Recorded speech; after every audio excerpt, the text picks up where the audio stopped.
Já que eu falei em temas relevantes da sociedade gaúcha, me chamou a atenção uma matéria que eu vi recentemente sobre a Sociedade de Pediatria do Rio Grande do Sul, um assunto que acredito que cause aí um impacto muito grande nas famílias gaúchas, que é os pediatras gaúchos relatando preocupação com a falta de antibióticos infantis nas farmácias. Olha que tema esse para nós conversarmos a partir de agora. Para falar sobre esse assunto, nós vamos conversar com o presidente da Sociedade de Pediatria do Rio Grande do Sul. Fico muito feliz em conversar com ele pela primeira vez. Doutor Sérgio Luiz Amanteia, bom dia.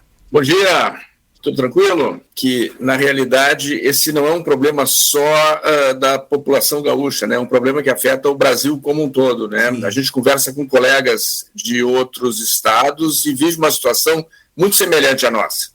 Pois é, aqui Gil Martins conversando contigo nesta manhã sobre esse tema relevante. Como é que o senhor está observando essa questão da falta de antibióticos? Por que você acha que está havendo essa falta desse tipo de medicamento no estado e por que ele é tão importante para as nossas crianças?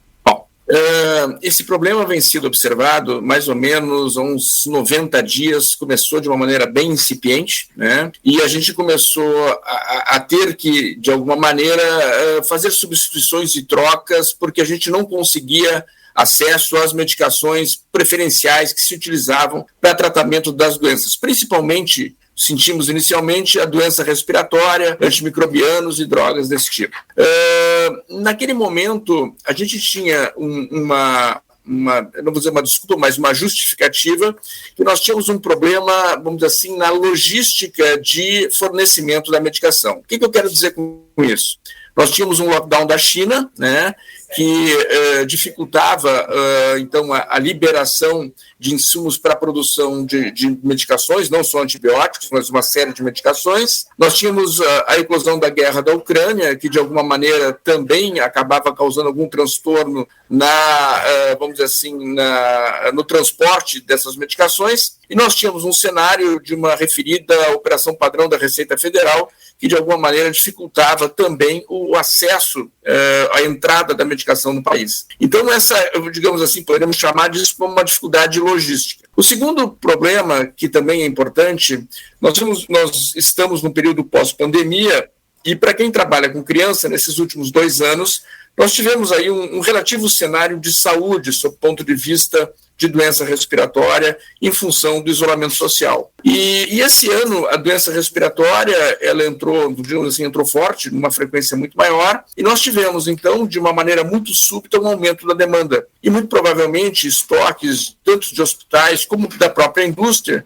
talvez não estivessem tão preparados para esse aumento, já que faziam 2 anos em que o cenário epidemiológico era diferente. E a outra questão, ela tem relação com a própria característica da nossa indústria farmacêutica. Hoje, o Brasil é considerado uma potência, sob o ponto de vista de indústria farmacêutica, mas, diferentemente do que já aconteceu alguns anos atrás, hoje nós somos dependentes do insumo básico para a produção de medicação. Hoje a nossa indústria trabalha com praticamente 80%, 90% para a produção importando, né, o insumo básico, e aqui ela então produz a medicação a partir desse insumo. Então, esse é um cenário complicado, porque ele é multifatorial e acaba, vamos dizer assim, tendo um impacto muito importante no usuário final, no caso, o paciente que necessita da medicação. Bom, nessa questão da falta de medicação, claro que ela abrange todas as faixas etárias, mas quando o assunto ele é crianças, a preocupação sempre é muito maior, né? As nossas crianças. Com relação a essa falta de medicamentos, existe algum específico que ele não possa ser substituído? No início da nossa conversa você falou, né, que já há alguns meses há essa substituição, né? O indicado seria o medicamento A, mas a gente vai precisar adequar, né, esse nosso receituário para o medicamento B. Existe algum que não seja possível fazer essa alteração e isso esteja trazendo um desconforto ainda maior, uma preocupação ainda maior para a sociedade? Não, em nível laboratorial, de alguma maneira, a gente consegue encontrar alternativas de substituição, né? Então, vou dar um exemplo assim que tem impactado mais sobre o ponto de vista dos pais e preocupado mais as famílias, é que a doença respiratória é a principal doença que afeta as nossas crianças, e aí nós temos, no cenário dos antimicrobianos, os antimicrobianos mais frequentemente prescritos, a gente acaba tendo uma certa dificuldade de encontrá-los. Nós temos alternativas de prescrição. O que é importante, pessoal, é que quando a gente determina que uma droga é a primeira droga de escolha, isso não se dá só pela ação anti-infecciosa dessa medicação. Isso custo, isso custo e coisas desse tipo, né? Então, nos antimicrobianos, nós fazendo uma certa ginástica, a gente consegue encontrar alternativas efetivas. Podemos quebrar alguns degraus, podemos utilizar, por exemplo, uma droga de espectro ampliado, isso pode ter um impacto, vamos dizer assim, em custo para a família, isso pode ter um impacto até do ponto de vista de resistência bacteriana na comunidade. Mas nós ainda não chegamos num cenário em que não exista antimicrobiano que a gente possa tratar os processos infecciosos. Na continuidade da doença respiratória, por exemplo, a asma brônquica, que é uma doença muito comum, nós temos tido dificuldade de acesso a algumas medicações preventivas da doença. Mas nós temos, dentro do arsenal terapêutico, opções que são capazes de substituir. Esse cenário de falta, ele não se dá só no âmbito ambulatorial. Nós também temos dificuldade de acesso à medicação no âmbito hospitalar. Vou dar alguns exemplos, a gente escuta, a dipirona injetável é um fármaco que está faltando, um antitérmico. Nós temos alternativas para substituição. Existem algumas drogas utilizadas em certos procedimentos anestésicos que estão faltando.